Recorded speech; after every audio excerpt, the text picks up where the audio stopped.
Welcome students. Today our topic is social organization in termites for BSc Part 2 यानी दीमक का सामाजिक संगठन।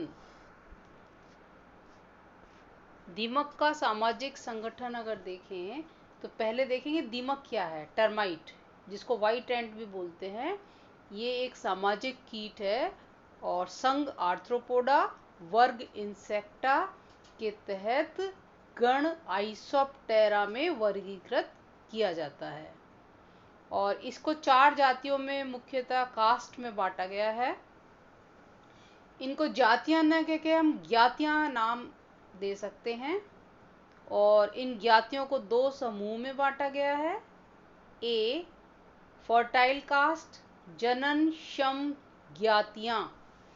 जननक्षम ज्ञातियां प्रजनन योग्य होती हैं और इनकी संख्या कम होती है किंतु इनका महत्व बहुत होता है और इनके निम्न प्रकार हैं। सबसे पहले नंबर 1 प्राइमरी रिप्रोडक्टिव्स यानी प्राथमिक प्रजनक।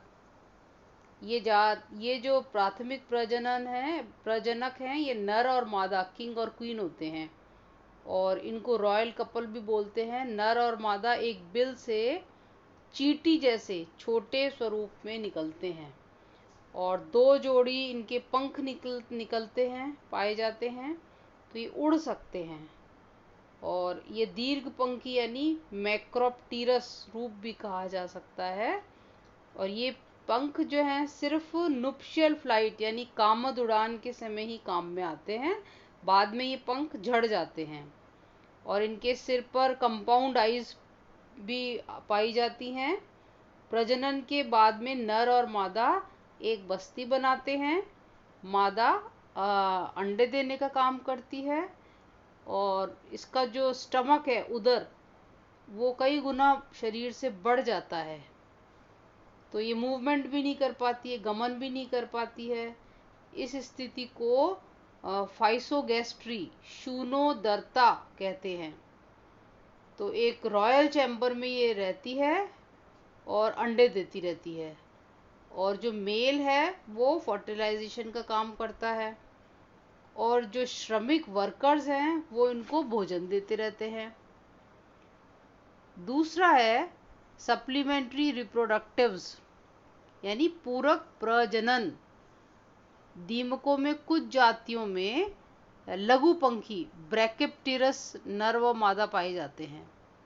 तो एक तरह से ये ऐसे निम्फ हैं अभरक माने जाते हैं जिनमें प्रजनन क्षमता तो पाई जाती है लेकिन ये बस्ती नहीं बसा सकते। इनके पंख छोटे होते हैं और श्रमिक सैनिक दूसरे ये उत्पन्न कर सकते हैं और इसमें नर और मादा दोनों ही होते हैं। फिर है नेक्स्ट स्टेराइल कास्ट, बंध्य ज्ञातियां। जनन नक्षम जातियां गहरे रंगों की पंख व कंपाउंड आइज युक्त होती हैं किंतु इनमें जनन क्षमता नहीं पाई जाती और पंखों का भी अभाव होता है और जो आइज है कंपाउंड आइज वो भी इसमें अवशेषी होते हैं और ये कलरलेस होते हैं, पीली सफ़ेद दिखाई पड़ती है। इनके 2 प्रकार हैं। नंबर 1 वर्कर्स और नंबर 2 सोल्जर्स। तो वर्कर्स क्या होते हैं? श्रमिक। तो एक बस्ती की आबादी का जो मैक्सिमम पार्ट है वो श्रमिक होते हैं। तो दीमक में अधिकांश जो श्रमिक होते हैं इनमें कंपाउंड आइज नहीं पाए जाते और इनका काम क्या होता है? सफाई करना बस्ती की, भोजन एकत्र करना और बस्ती के जो दूसरे सदस्य हैं अशक्त सदस्यों तक पहुंचाना, मार्ग बनाना आदि।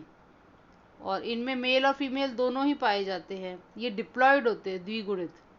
दीमकों की कुछ जातियों में श्रमिक तो पाए ही नहीं जाते, तो इनमें श्रमिक का जो कार्य है प्रजनकों की प्रारंभिक अवस्थाओं द्वारा पूर्ण किया जाता है। फिर हम देखेंगे सोल्जर्स। तो दीमकों में एक या दो प्रकार के सैनिक भी मिलते हैं जिनका कार्य क्या होता है, बस्ती की रक्षा करना। ये भी डिप्लॉयड होते हैं और मेल और फीमेल पाए जाते हैं इनमें। ये दो प्रकार के हैं, एक मैंडिबुलेट सोल्जर्स, दूसरा नेस्यूट सोल्जर्स। मैंडिबुलेट यानी चिबुकी सैनिक। तो चिबुकी सैनिकों में डेवलप्ड मैंडिबल्स पाए जाते हैं और ये युद्ध कर सकते हैं बहुत अच्छे से। दूसरे हैं नेस्यूट्स यानी तुंड सैनिक। इनके जबड़े तो छोटे होते हैं, अवशेषी होते हैं, लेकिन इनमें एक तुंड पाया जाता है। तो सैनिक जो है विभिन्न तरीके से बस्ती की रक्षा करते हैं। जैसे कुछ तरीके ऐसे हैं, जैसे नंबर 1 प्रवेश द्वार को बंद कर सकते हैं। नंबर 2 जबड़ों से शत्रु को काट सकते हैं। नंबर 3 इनके फ्रंटल एरिया में एक फ्रंटल ग्लैंड होती है, ललाट ग्रंथि, उससे ये एक जहरीला रेपेलेंट चिपचिपा पदार्थ निकालते हैं, तो उससे ये शत्रु को दूर रख सकते हैं। तो एक बस्ती में सैनिकों की संख्या 1 से 15 तक हो सकती है। तो ये जो 4 प्रमुख ज्ञातियां या प्रकारों के जो अतिरिक्त बस्ती में अंडे और शैशव अवस्थाएं भी मिलती हैं।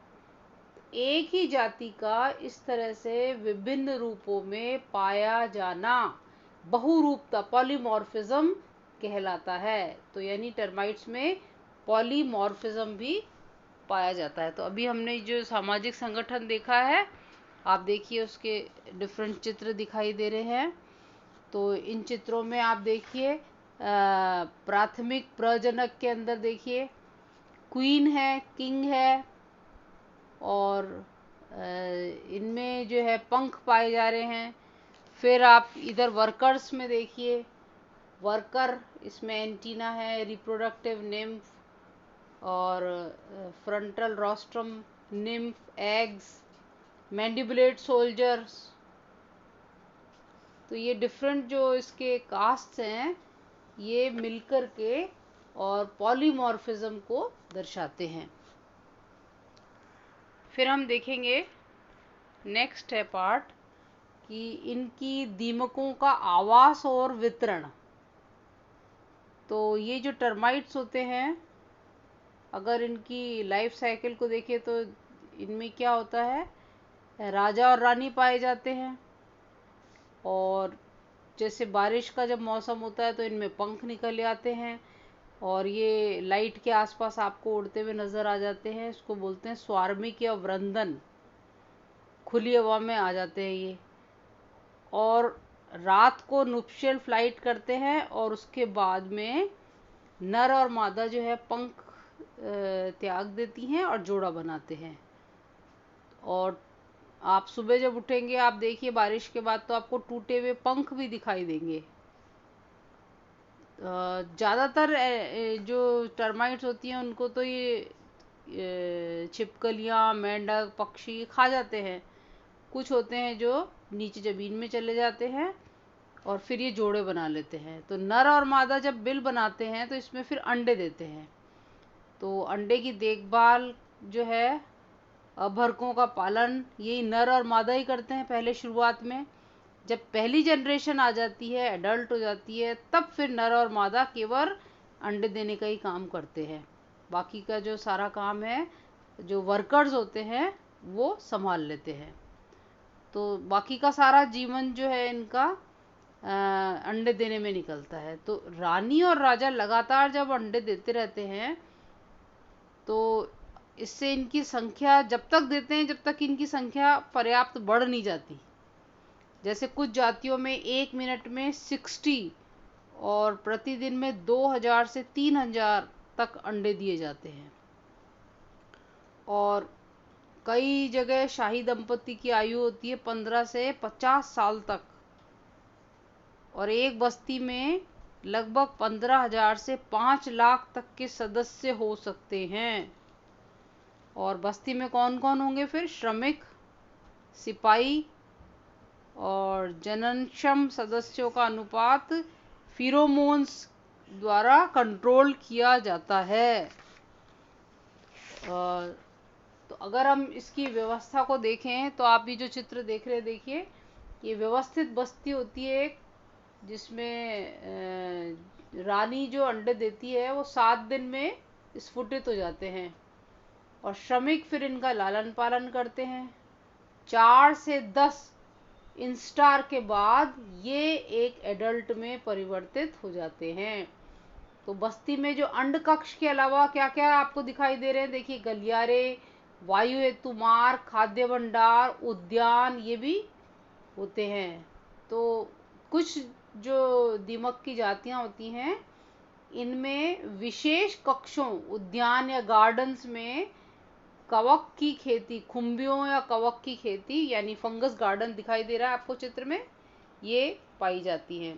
क्योंकि दीमक का जो भोजन है वो लकड़ी या पेड़ वनस्पतियां ही हैं और वनस्पतियों में सेल्यूलोज पाया जाता है और सेल्यूलोज एक कॉम्प्लेक्स शुगर है और इसको डाइजेस्ट करने का जो इसका डाइजेशन जो है, एक प्रकार के प्रोटोजोआ हैं जो इनके शरीर पे बहुत सारे स्पाइरोकीट बैक्टीरिया पाए जाते हैं, उससे होता है ये।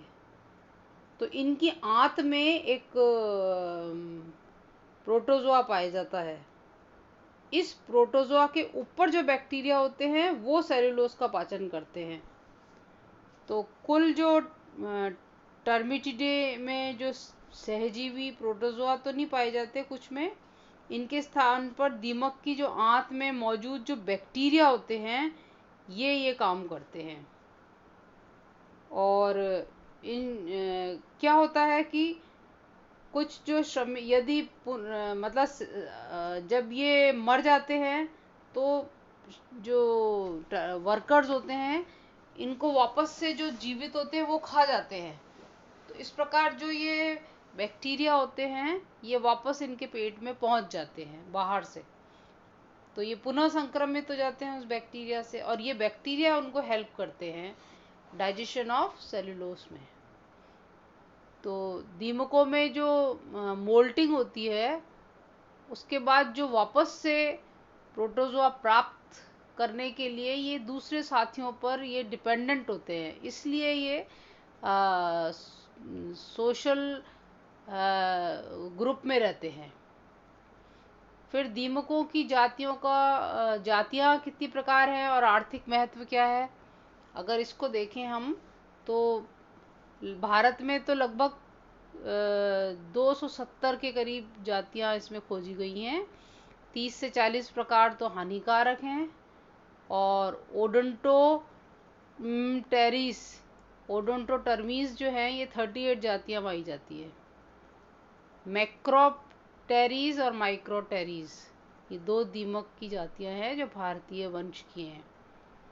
तो इकोसिस्टम के लिए इनका महत्वपूर्ण योगदान है क्योंकि क्या करती हैं, कार्बनिक पदार्थों को सरल रूपों में तोड़ती हैं। इससे जो सॉइल है उसमें वापस से वो सब एलिमेंट्स वापस आ जाते हैं। जैसे केंचुआ होता है जो सब सॉइल को ऊपर लाता है और मृदा को खोखली बना देता है, तो उससे क्या होता है कि नीचे अर्थ में मिट्टी में ऑक्सीजन पहुंचती है। और लेकिन इसका एक नेगेटिव पॉइंट भी है कि दीमक इमारतों, लकड़ियों, फसलों, जंगलों, बुक्स, कॉपीज आदि पेपर को नुकसान पहुंचाती हैं। तो मनुष्य इनको हानिकारक मान के इनको नष्ट भी करना चाहता है और इनको कंट्रोल करने के लिए क्या क्या यूज़ लेते हैं, DDT, sulphur, arsenic, methyl bromide, Aldrin आदि केमिकल्स को काम में लिया जाता है। तो इस प्रकार आज हम ये चैप्टर समाप्त होता है। थैंक्स।